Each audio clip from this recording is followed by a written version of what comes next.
আমরা যেটা শুনেছি যে শেখ মুজিবুর রহমান ডাক দিয়েছিলেন মুক্তিযুদ্ধে আসার জন্য। আমার চোখের সামনে দিয়ে লাশ ভাসতেছে। একটা প্রশ্ন আছে, সেই প্রশ্নের মধ্যে শুরুটাই যদি করি আ যে মুক্তিযুদ্ধ শুরু হয়েছিল। সে মুক্তিযুদ্ধে আসলে আ আপনি কার ডাকে আসলেন? আমরা যেটা শুনেছি যে শেখ মুজিবুর রহমান ডাক দিয়েছিলেন মুক্তিযুদ্ধে আসার জন্য। আসলে মুক্তিযুদ্ধে আপনি কিভাবে আ পার্টিসিপেট করলেন? কারণ আপনি তো তখন পাকিস্তানে ছিলেন। ধন্যবাদ ইলিয়াস। আমি মুক্তিযুদ্ধ কখন কিভাবে জয়েন করলাম? পশ্চিম পাকিস্তানে ছিলাম। যুদ্ধ যখন শুরু হয় 71 এ সিয়ালকোটে ১ম। পূর্ব পাকিস্তানে যেসব ঘটনাবলী হচ্ছে, ওইগুলা পাকিস্তানি পেপারে যা দেখতাম, পাকিস্তানি ভাষ্যে যা শুনতাম, সেগুলাই বিশ্বাস করতাম।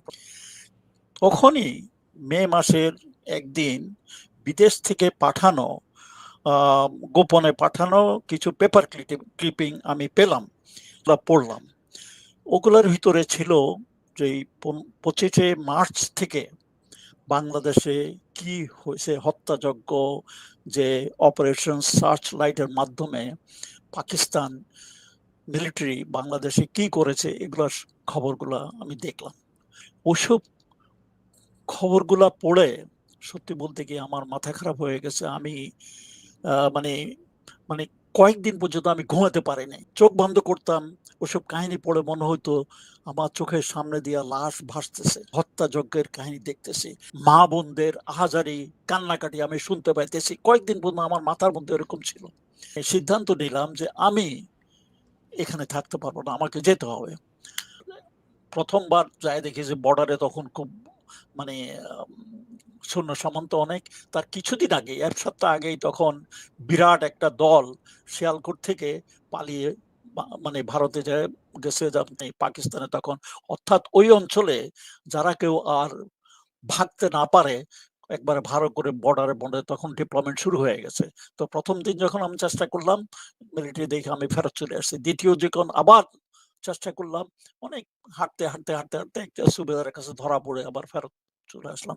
ওই সুবেদার, সে আবার সামারাদার আমাকে আগে থেকে চিনতো, সিয়ালকোটেরই।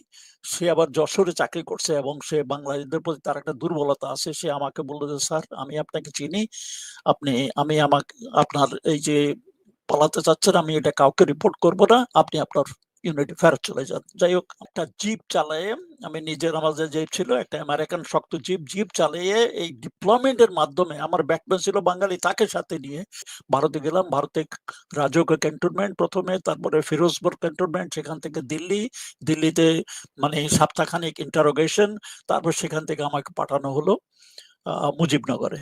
পাঠালেন ১ম আগরতলা থেকে মাসিমপুর, শিলচর থেকে মাসিমপুরে যখন আসি, রাত্রেবেলা কোথায় থাকবো জায়গাটা দেখাই দিলেন।